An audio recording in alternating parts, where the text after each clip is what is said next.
अभी रिसेंट में मैंने आप लोगों के लिए एक वीडियो बनाया था जिसमें मैंने आप लोगों को कुछ स्पाई शॉट्स दिखाए थे। बेसिकली देखने में तो ये मेरे को ऐसा पल्सर की ही जो न्यू जनरेशन लग रही है जो 125 सीसी आती है। बट काफ़ी लोग बोल रहे हैं, मतलब काफ़ी वेबसाइट्स ऐसा क्लेम कर रही है कि ये 125 नहीं है, मतलब जो पल्सर की क्लासिक आती है ये बेसिकली N125 है जिसे डिसकंटिन्यू कर दिया है। अब भाई ये सारी चीज़ें तो मैं आपके ऊपर छोड़ता हूँ, वैसे तो ऑलरेडी मैंने इसके ऊपर पूरी प्रॉपर एक वीडियो बना रखी है, सो वो आप जाकर चेकआउट कर सकते हो। आप मुझे ज़रूर कमेंट बॉक्स में बताना कि ये आपको N125 का अपग्रेड लग रहा है या फिर जो क्लासिक पल्सर आती है उसका एक न्यू जनरेशन लग रहा है।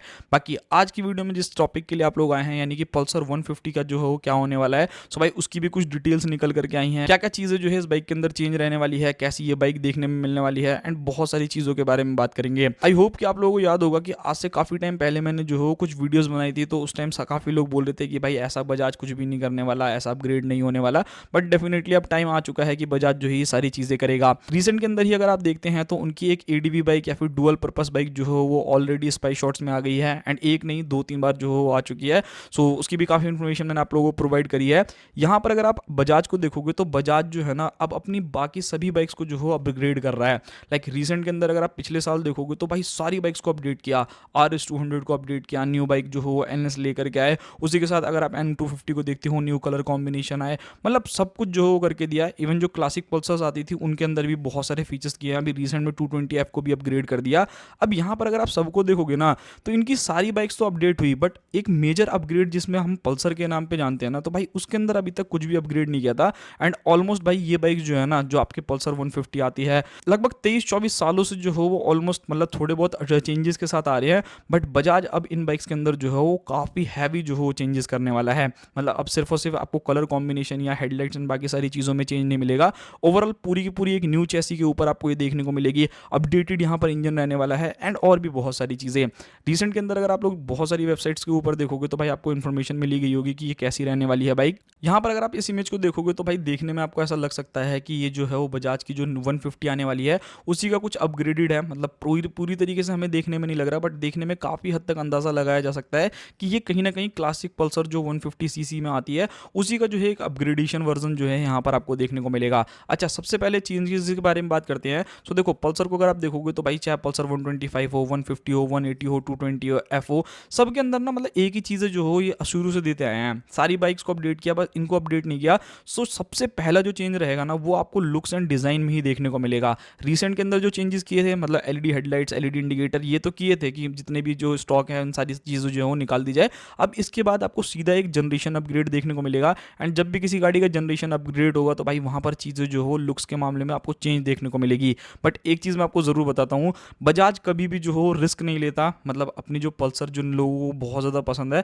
अपग्रेड ज़रूर होगा बट बहुत ज़्यादा अगर आप सोचो कि पूरी की पूरी एकदम नई बाइक कर देंगे, हर चीज़ें जो हो चेंज कर देंगे, तो हो सकता है कि शायद बजाज जो हो इतना बड़ा रिस्क जो है अपनी पल्सर्स के साथ तो बिल्कुल भी नहीं लेगा। स्पेशली क्लासिक पल्सर्स के साथ तो बिल्कुल भी नहीं लेने वाला। डिस्कवर के साथ लिया था एंड वो पूरी तरीके से जो हो ख़त्म ही हो चुकी है इंडिया के अंदर से। तो भाई ये सारी चीज़ें हैं। तो यहाँ पर लुक्स एंड डिज़ाइन में आपको थोड़े बहुत जो चेंजेस मिलेंगे, थोड़ा सा और ज़्यादा बेटर बनाने की कोशिश की जाएगी। सेकंड चीज़ यहाँ पर अगर आप देखोगे तो भाई वो आपको यहाँ पर न्यू चेसिस का इस्तेमाल करते हुए देखने को मिलेंगे। सो अभी तक आप जितनी भी क्लासिक पल्सर्स को देखते थे तो वो बेसिकली आपको डुअल क्रैडल के ऊपर बेस देखने को मिला करती थी।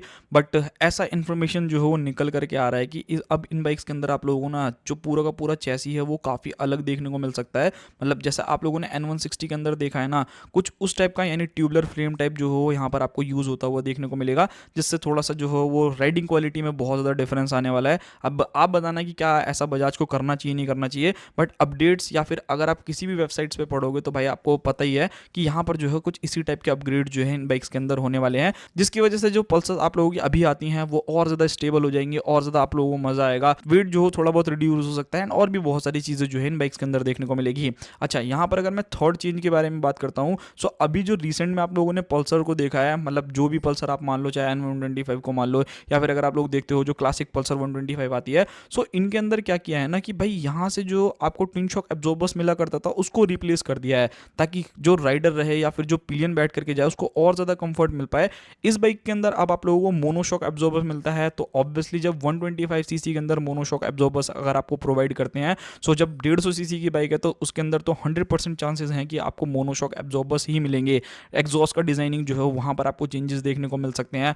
जो इसका पूरा का पूरा सीट्स है, मतलब लाइक इसके अंदर दो वेरिएंट्स भी आते हैं, एक सिंगल सीट वाला वेरिएंट आता है, एक स्प्लिट सीट वाला वेरिएंट आता है। सो एक तरीके से मैं टॉप मॉडल के बारे में बात कर रहा हूँ। सो यहाँ पर ये सारे के सारे चेंजेस जो हैं इस बाइक के अंदर आप लोगों को देखने को मिलेंगे। एक बहुत ज़्यादा अच्छी चीज़ है जो मुझे लगता है कि ये सारी चीज़ें होनी चाहिए, मतलब एकदम सेम टू सेम चलता आएगा तो फिर मज़ा ही क्या आएगा, थोड़ा सा अपग्रेड जो हो होना बहुत ज़रूरी है। अच्छा, इंजन के बारे में बात करते हैं कि इंजन के अंदर अपडेट क्या होने वाला है। तो देखो, इंजन से अगर आप एक्सपेक्ट करते हो कि भाई एकदम से पावर बढ़ जाएगी, बहुत सारी चीज़ हो जाएंगी, तो ऐसा बिल्कुल भी नहीं होने वाला। सो वो उसी हिसाब से जो हो ट्यून किया जाएगा, मतलब रहेगा 150 सीसी का इंजन, 149 सीसी का single cylinder air cooled engine ही जो है यहाँ पर आपको बाइक में मिलेगा। अभी तक ये पावर जो हो आप लोगों को लगभग मुझे लगता है 13 या 14 bhp के आसपास में जनरेट करता है। बट यहाँ पर क्या है कि बाइक का जो ये पूरा का पूरा फ्रेम, चैसी एंड बाकी सारी चीज़ें चेंज होगी। सो यहाँ पर क्या होगा कि बाइक का जो वेट है वो कम हो जाएगा, तो जिससे पावर टू वेट रेशियो भी जो हो काफ़ी बेटर हो जाएगा। तो मान के चलना कि 13-14 bhp के आसपास में ही जो है पावर मिलने वाला है। एंड टॉर्क भी अगर आप लोग देखोगे तो लगभग 13 से 14 न्यूटन मीटर तक का टॉर्क ही जो है यहाँ पे मिलेगा। एंड 5 स्पीड गियर बॉक्स के साथ ही जो है ये बाइक आने वाली है।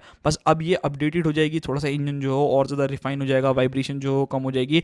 एंड मे भी शायद हो सकता है कि बजाज भी जो हो फ्लेक्स फ्यूल वाला वेरिएंट या E20 या E85 जैसे वेरिएंट्स को भी जो हो इंडियन मार्केट के अंदर इंट्रोड्यूस कर दे, बिकॉज उसको लेकर के काफ़ी लोग जो हो परेशान हैं एंड बहुत सारी चीज़ें जो हो देखने को मिल रही है हम लोगों को। तो ये चीज़ें हैं। बाकी फीचर वाइज अगर बात करूँ तो देखो, यहाँ पर आप लोगों को पता है कि बजाज जब भी कोई नई बाइक को लेकर के आता है, स्पेशली अगर अपने कंपटीशन में देखोगे तो हमेशा से जो हो वैल्यू फॉर मनी प्रोडक्ट रखता है। तो फीचर्स मतलब बेसिक मिलेंगे, बट हाँ काम चलाने वाले फीचर्स मिल जाएंगे जो मुझे लगता है यहाँ पर इस बाइक के अंदर आपको ऑल एलईडी सेटअप, चाहे वो हेडलाइट्स हो, इंडिकेटर हो या फिर टेल लाइट हो, सारी चीज़ें जो हो ऑल एलईडी सेटअप के साथ आएगी। कुछ वेरिएंट्स हो सकते हैं कि आपको हेलोजन के साथ भी देखने को मिले, जिसमें थोड़ा बहुत प्राइसिंग का डिफरेंस रहे। बाकी यहाँ पर आपको proper digital meter, Bluetooth navigation, 14 से 50 लीटर तक का fuel tank, ABS, clip on handle bars, ये सभी चीज़ें जो हैं इस बाइक के अंदर देखने को मिल सकती हैं।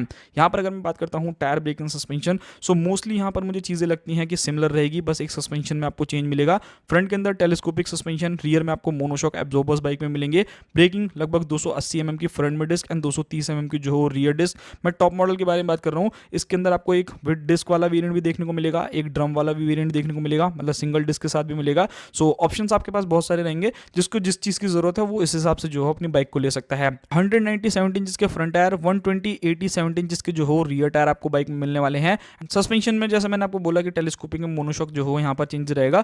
थोड़ा बहुत बाइक के वेट में भी आपको डिफरेंस देखने को मिलने वाला है। एंड ऑब्वियसली जैसा ये बाइक अभी चला करती है ना, तो उसका कैरेक्टर थोड़ा बहुत और ज़्यादा चेंज हो जाएगा, जहाँ पर आपको स्टेबिलिटी एंड और भी बहुत सारी चीज़ें जो हो अच्छी मिलेगी। प्राइसिंग के बारे में बात करूँ तो ये बाइक 1,15,000 से लेकर के 1,20,000 रुपये के बीच में कॉस्ट करेगी। मेन इंपॉर्टेंट क्वेश्चन आता है लॉन्च डेट कब होगा। देखो, इंडिया के अंदर वैसे तो राजीव बजाज ने भाई हम लोगों को काफ़ी अच्छे तरीके से बता दिया है कि वो अपनी 8 न्यू बाइक्स लेकर के आ रहे हैं, 125 सीसी से लेकर के 250 सीसी के बीच में। बस डिपेंड ये करता है कि वो कैसे कैसे एक साथ तो 8 बाइक नहीं लॉन्च करेंगे, बट हाँ हो सकता है कि आपको जो हो 2-2 बाइकें, 3-3 बाइकें करके जो हो लॉन्च करते हुए देखने को मिले। एंड एक चीज़ सबसे ज़्यादा बढ़िया है कि जितनी भी मैंने अभी तक वेबसाइट पे पढ़ा ना, तो भाई हर जगह यही मेंशन देखने को मिल रहा है कि नेक्स्ट मंथ में ही जो है ये बाइक्स आपको देखने को मिलेगी। ऐसा मैं क्यों कह रहा हूँ, बिकॉज पल्सर की जो है वो 25th एनिवर्सरी रहने वाली है। सो कुछ तो नया जो हो अपग्रेड में आपको देखने को मिलेगा। बाकी कोई और इन्फॉर्मेशन मिलेगी तो आप लोगों से जरूर शेयर करूंगा। ज़्यादा से ज़्यादा मानोगे तो 2-4 महीने के अंदर तो डेफिनेटली आपको बाइक जो हो देखने को मिल ही जाएंगी। सो ये था पूरा का पूरा complete video. I hope so कि आप लोगों को वीडियो जो हो पसंद आई होगी। बाकी बजाज की जो ADV की फोटोज आई थी वो और निकल करके आई हैं, तो अगर आपको उसके ऊपर और थोड़ा डिटेल वीडियो चाहिए तो उसके लिए आप मुझे कमेंट कर सकते हो। मिलते हैं किसी और नेक्स्ट वीडियो में।